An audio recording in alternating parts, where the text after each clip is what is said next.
Hi, and welcome to the show. Subscribe at kevinmd.com/podcast. Get CME for this episode by clicking on the CME link in the show notes.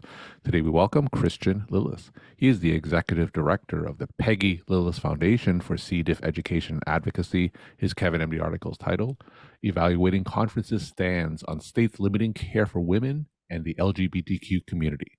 Christian, welcome to the show. Thank you so much for having me, Kevin. I really appreciate it. And I appreciate you publishing the article. I think it's an important message. So we'll get into that article in a little bit, but first off, just briefly share your story and journey to where you are today. Yeah, so career-wise, I have always been somebody who worked in nonprofits. I was a fundraiser for many years. And me and my brother grew up with our mother, Peggy, who was a single mom from the time I was 5. And we grew up kind of poor, but she eventually went to college and became a kindergarten teacher, and her life was great and our lives were good. And in April of 2010, she went to the dentist and had a root canal and was given clindamycin prophylactically. And a few days later, she came down with pretty severe diarrhea.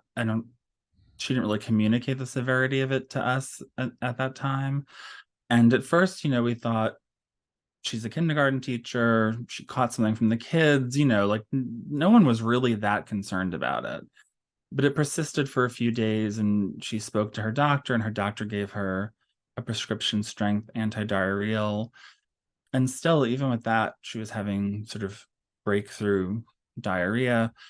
And so finally that Tuesday, so she got sick sort of very early in the morning on Friday, like work woke her up. And I came to meet her and take her to see a GI doctor. But when I got there, she just didn't seem right. And I just thought she was dehydrated. So we decided to go to the emergency room instead. And within half hour, 45 minutes, the doctors had assessed that she had toxic megacolon. She was going into septic shock. And it was caused by this bacteria called, well, back then it was called Clostridium difficile. Now it's called Clostridioides difficile, or C. diff is probably what people are more familiar with. And I had never heard of it. And I had worked at NYU Langone Medical Center as a fundraiser. I had worked in hospitals and private doctors' offices all through college.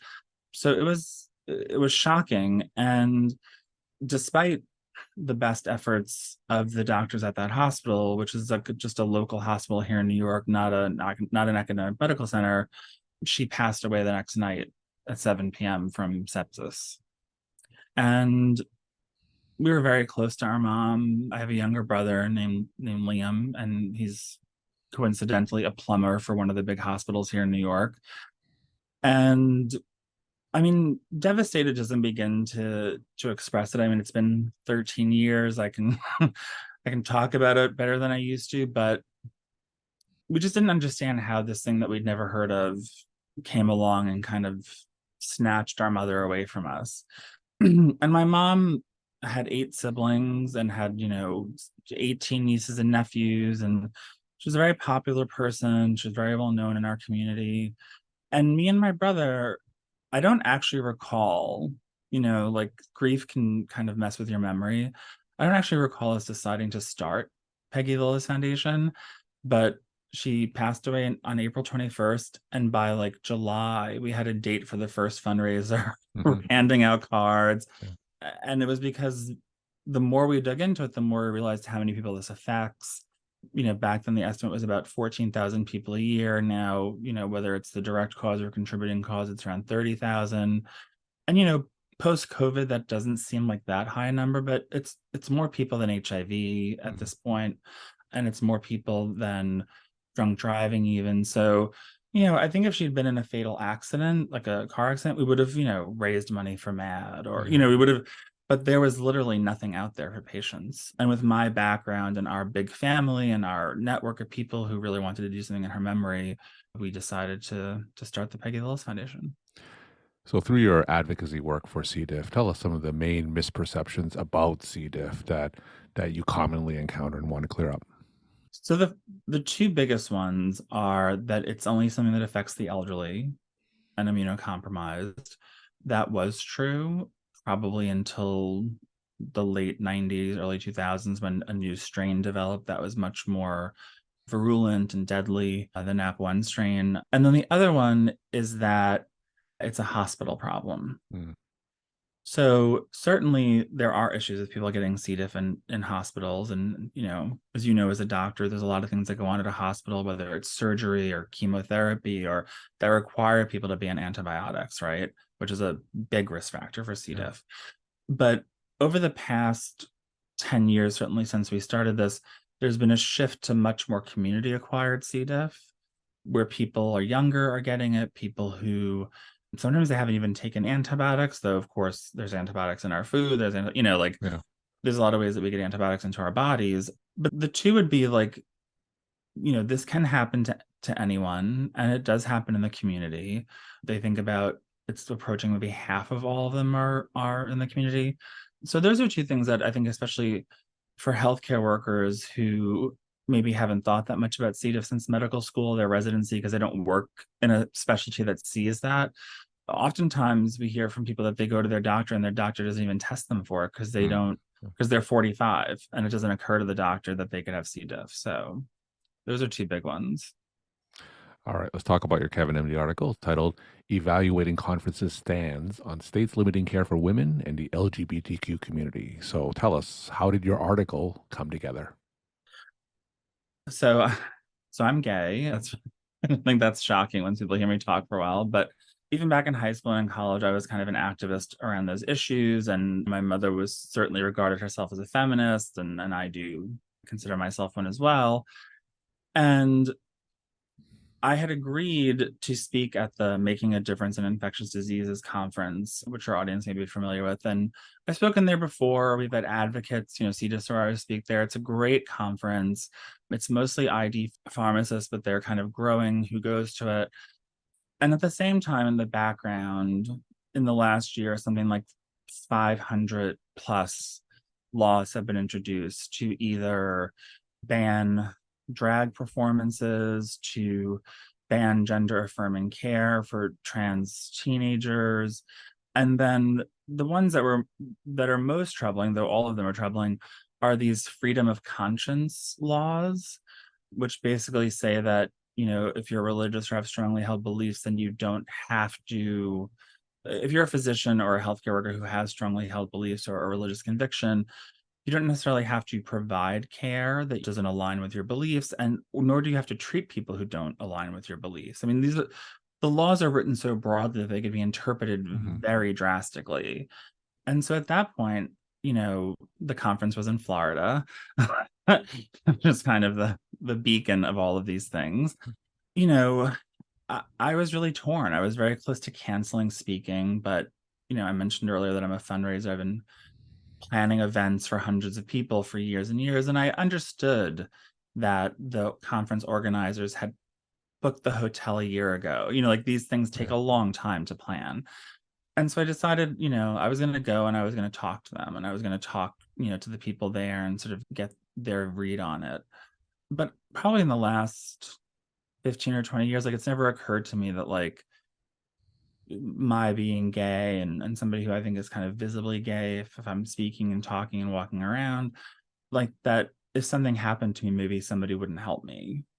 And, so that part of it irked me and scared me a little bit. But the genesis of the article was, when you look at these laws that they're passing, and, we could extend it to the abortion bans as well, or, abortion only till 6 weeks.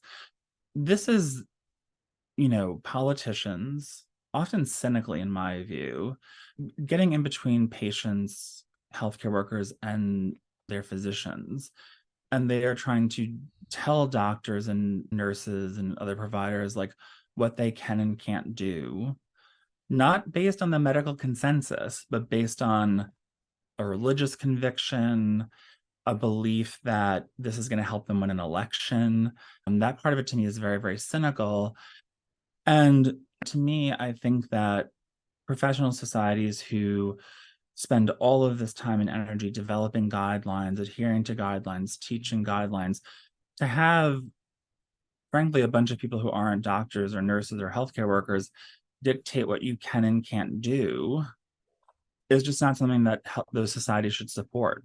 And, if you have a conference for 1,000 people in Orlando, like you're bringing your money and your people there. So to me, that's a concern, is that at some point you were starting to ask people, what if somebody doesn't know they're pregnant, they have an ectopic pregnancy, and that happens while they're at the conference? What if and then they can't get the needed abortion to save their life? So I just feel like professional societies have to take a stand on this, and in particular, the freedom of conscience law. I mean, I'm sure you're familiar with sort of 4 tenets of medical ethics, and none of them say you should let somebody die because you don't agree with their lifestyle or you don't agree with who they're married to or their religion. I mean, again, these are they're written so broadly, and that was basically the beginning of it. And I feel like I certainly understand, particularly throughout the rest of this year, there are conferences that are scheduled that have been worked on for years and years, but I really feel like we're calling on doctors, nurses, and their professional societies to take a stand, to stand with patients, and also to stand for medical ethics. So that was kind of the genesis of it. Now, when you brought up your concerns to this conference, what was their response? They were actually quite supportive, and they themselves were kind of concerned. They're concerned about a future where if they were to go forward and continue to hold their conferences in states that have abortion bans or have the freedom of conscience stuff, and also for transgender care, like there's been so much lying about what doctors provide to trans people under the age of 18. They're not having surgeries. They're, like, it is incredibly rare, and that's only with parental consent.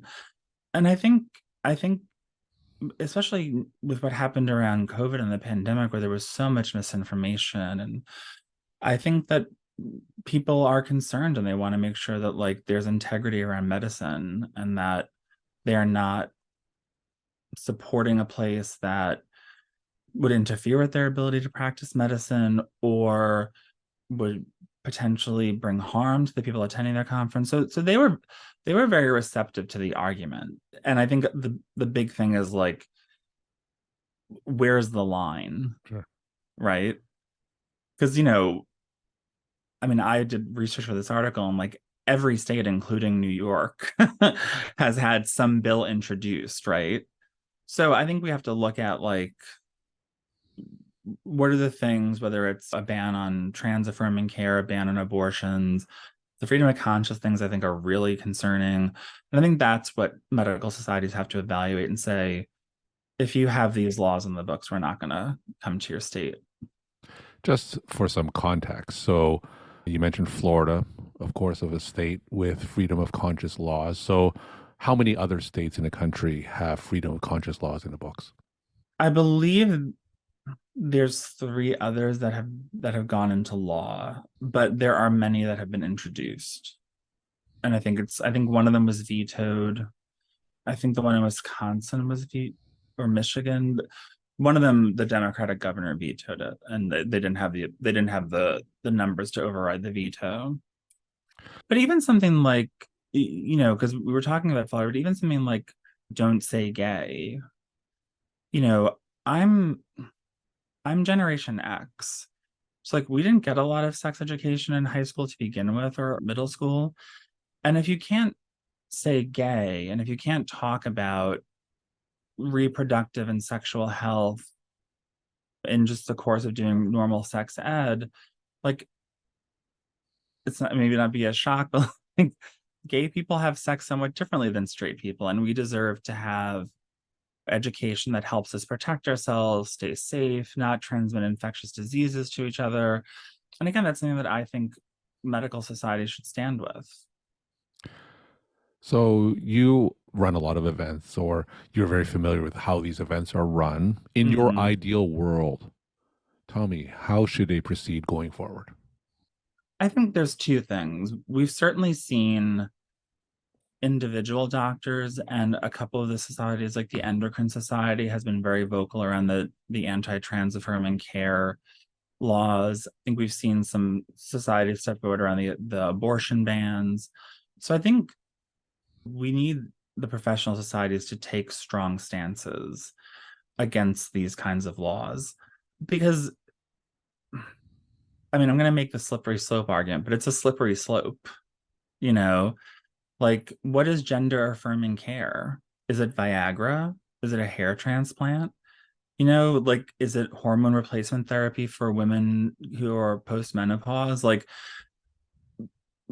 again, I certainly don't think I think that we need to have good regulations and good guidelines that guide healthcare, but these are not, again, based on the consensus. So I would say, if there are laws that prevent you from practicing medicine along the lines of the medical consensus, either broadly or for your specialty, I would seriously consider not having a conference there.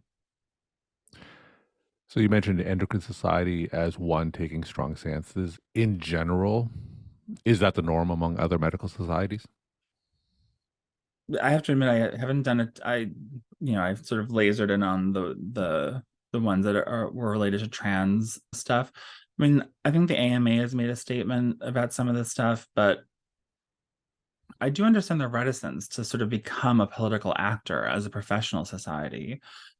But as someone who studied political science in college and has worked in LGBTQ rights and now patient advocacy and rights, it's all political. Who gets care is political, how care is paid for is political. And so attempts to remain neutral just don't work. And I think we've seen it around particularly obstetrics with the varying degrees of abortion bans and stuff, where people don't want to practice in certain states anymore. And so we've definitely had HIV Society members come out and speak about it. We've had brave individual doctors who practice in these states come forward. So I just think that they need their societies to have their backs, and the patients do too. We're talking to Christian Lillis. He's the executive director of the Peggy Lillis Foundation for C. diff education advocacy. His Kevin MD article is titled Evaluating Conferences Stands on States Limiting Care for Women and the LGBTQ Community. Christian, tell us some of your take home messages that you want to leave with the Kevin MD audience.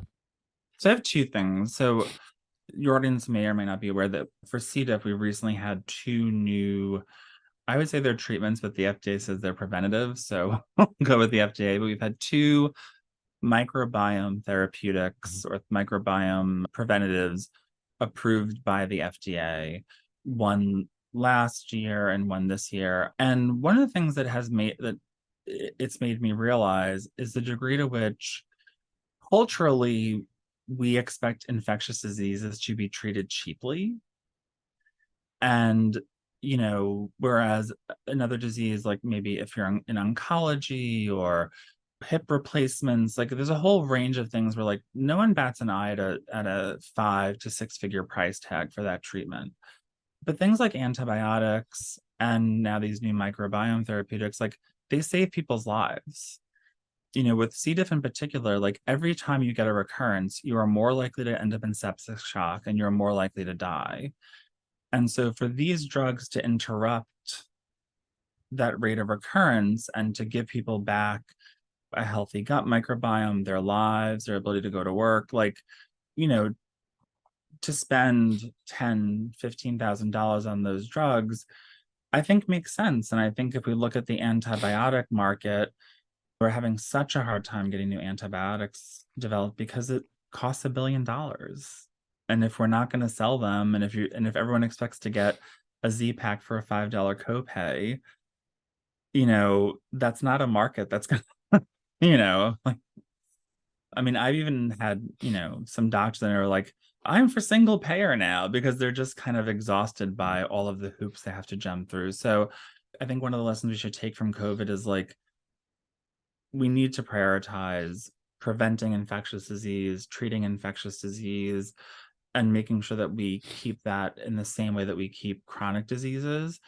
And then the other thing that I would say, and this goes back again to sort of this moment that we've all been living through with the pandemic and sort of the official end of the pandemic, though there's still a lot of COVID happening, is that I just feel like our political leaders have been unwilling to learn what COVID could teach us, whether that's a stronger view of prevention, whether that's learning how to communicate about vaccines better and public health better. Your audience may be aware that of the, I think, $4 trillion that we spend on healthcare in this country, only 3% of it goes to public health and Mm-hmm. prevention. There's that old saying, an ounce of prevention is worth a pound of cure. Yeah.